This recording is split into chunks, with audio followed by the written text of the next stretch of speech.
الجوكر ظهر في العدد الأول من سلسلة باتمان سنة 1940. العدد الأول ما كانش معناه أول قصة لباتمان طبعا، لأن باتمان ظهر في البداية على صفحات ديتكتيف كوميكس.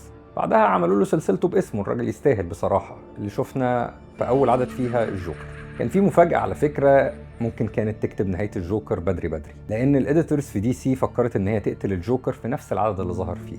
تخيلوا، أول مرة نشوفه كان هيموت فيها. هو كان مجرم لطيف مش هيضيف كتير، ورئيس التحرير ساعتها قال لك لا، احنا نخلي الجوكر يكمل. ودي كانت نقطة فارقة في تاريخ الكوميكس، يعني خطوة نعتبرها قرار تاريخي، اللي أنقذ واحد من أعظم الأشرار في عمل خيالي، مش بس في الكوميكس، وده الجديد. في البداية عايزكم تتخيلوا الوضع في الأربعينات. الكوميكس وقتها كانت بتنزل بشكل بسيط جدا، حكايات أبطال بيلبسوا بوكسراتهم بره عشان ينقذوا الناس، وده مهم طبعا. ولكن بعد كده الموضوع اتطور، طبيعي زي أي حاجة بتتطور. من أول الستينات والسبعينات بقى فيه أكشن أكتر، وبقى فيه حبكات حقيقية. بس الجوكر كان لسه على الهامش، محصور في شكل المهرج الشرير اللي بيضحك على الشرطة وبيعمل فيهم شوية مقالب من بتاعة رامز جلال دي، وبعدها بيسيب بطاقته في مسرح الجريمة كنوع من أنواع التوقيع. الناس كانت بتشوفه مجرم مضحك ومسلي، محدش كان متخيل إن الشخصية دي هتبقى الشرير الأخطر والأشهر في تاريخ الكوميكس. طب ليه بنقول عليه أعظم شرير؟ إيه اللي حصل خلاه يوصل للمرحلة دي؟ لازم ننقل لمحطة مهمة جدا، فترة الثمانينات. دي الفترة اللي عالم الكوميكس فيها اتقلب، فضل كتاب زي ألان مور وفرانك ميلر وغيرهم. الناس دي قالت ليه ما نخليش الكوميكس ظلامية ونقربها لواقع نفسي معقد؟ ليه نفضل على الأسلوب المرح والكلاسيكي؟ ليه نفضل فرحانين؟ لأن هم أدركوا إن الأطفال اللي بدت قراية في الكوميكس وهم 7 سنين و10 سنين كبروا دلوقتي ولسه بيشتروا الكوميكس بس في الدرع.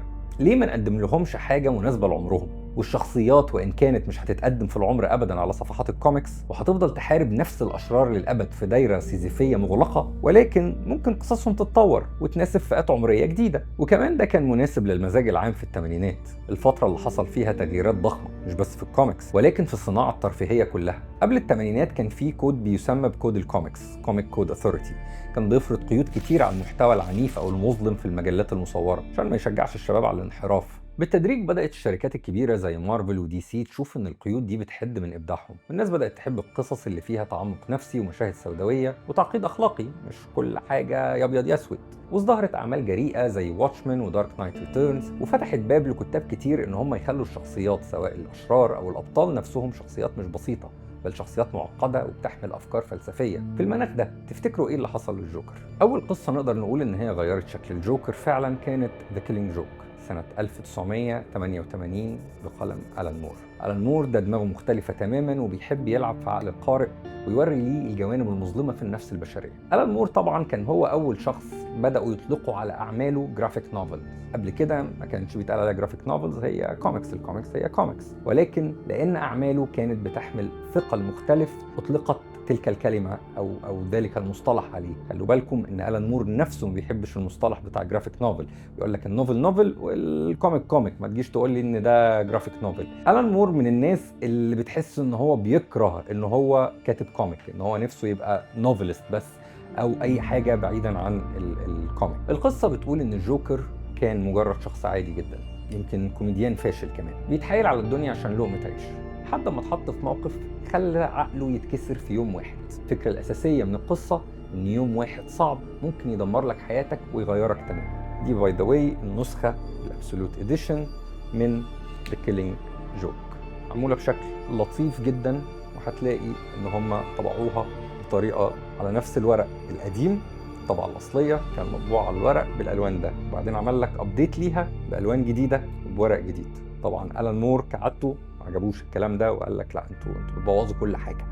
بس وده السكريبت الأصلي في الابسولوت اديشن، حتى حاطين بعض السكتشات بتاعه الدرافت الاولانيه ازاي اتعملت القصه دي. جوهر القصه دي مرعب فعلا، لانه بيقول لك ان كلنا جوانا استعداد للجنون لو الظروف كانت اقوى من قدرتنا على التحمل. ممكن ننكسر في لحظه وكل حاجه نعرفها عن نفسنا تتغير، او كل حاجه نعرفها عن شخص قريب مننا تتغير، يتحول هو الجوكر. في نفس السنه 1988 طلعت قصه تانية اسمها Death in the Family. القصه دي كانت علامه بارزه مش بس في تاريخ الجوكر ولكن في تاريخ الكوميكس كلها، لان المره دي الجوكر قتل فيها روبن التاني، جيسون تود، اللي جه بعد ديك جريسون. قتله بوحشيه فظيعه. في مشكله اكبر من كده حصلت في القصه دي كانت مكتوبه بنهايتين. دي سي قالت في اخر العدد، اللي هو العدد اللي قبل ما يقتل جيسون تود، للقراء: يا جماعه والله انتوا هتحددوا مصير روبن، انتوا عايزين روبن يعيش ولا يموت؟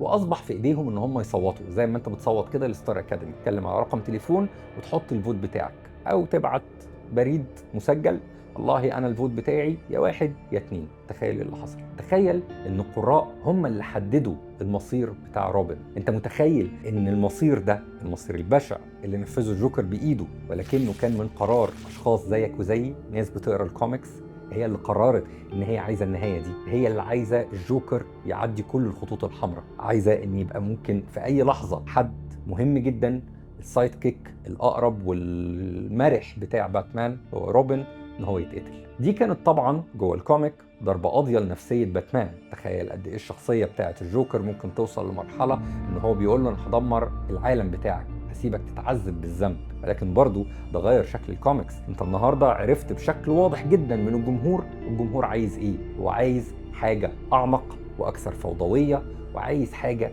شريره حقيقيه. من هنا الجوكر بقى شبح في عالم الكوميكس، كل مره بيظهر بشكل اكتر رعب ومفيش سيناريو ممكن تستبعده. الناس بقت بتشوفه رمز للفوضى والجنون، مجرد مجرم عنده دوافع زي الفلوس او السلطه. لا، ده شخص بيدور على الخراب وبيعتبر الحياه كلها نكته سخيفه مفيهاش اي قيمه. وبالمناسبه فكره ان الجوكر بقى شرير مش غير دوافع ماديه هي اللي خلت الناس تشوف فيه عمق فلسفي وتبتدي تتناقش: طب هل الجوكر ضحيه فعلا لظروف المجتمع القاسي، ولا هو مجرم بالفطره، ولا الاثنين مع بعض؟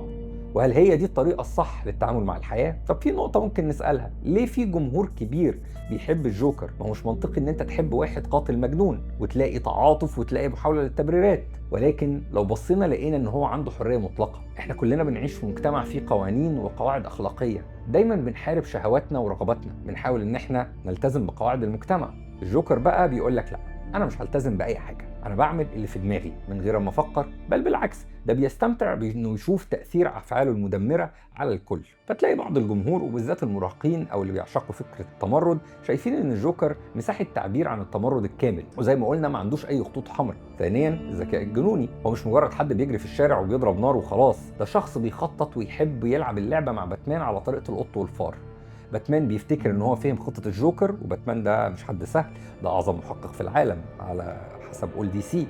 بيلاقي نفسه اتخدع مرة ومرتين والجوكر دايما سابقه بخطوة. الاكشن ده طبعا بيدي حماس للقصص، والناس بتحب تشوف صراع العقول اكتر من اي حاجة تانية. واعتقد ده برضو كان واضح جدا في دارك باترن، السلسلة الجديدة اللي نازلة لباتمان، واللي بتلاقي فيها باتمان بيبدأ يشتغل على قضايا ويحلها مش مجرد اكشن. وبرضو الفيلم الاخير بتاع ذا باتمان هنلاقي ان هو ركزوا على الجزئية دي، ان هو باتمان برضو محقق، مش باتمان اللي بيضرب وبيتخانق وبروت زي النسخة بتاعت سكوت سنايدر. وثالثا الجوكر فكرة مش مجرد شخصية، يعني على مر السنين كل كاتب للكوميكس كان بيضيف لمسة خاصة عليه، مرة يخليه سادي ومتعطش للدماء، مرة يخليه فيلسوف ومخه مترتب رغم ان هو لاسع، مرة واحد بيخليه مجنون بالكامل وبيضحك بهستيريا على اي حاجة. الفكرة المشتركة دايما ان العالم فوضوي وممكن ينهار في اي لحظة، والجوكر هو اللي بيعكس الجانب المظلم ده والجانب الفوضوي من العالم. ومن هنا بقى للجوكر سحر خاص، لانه كل مرة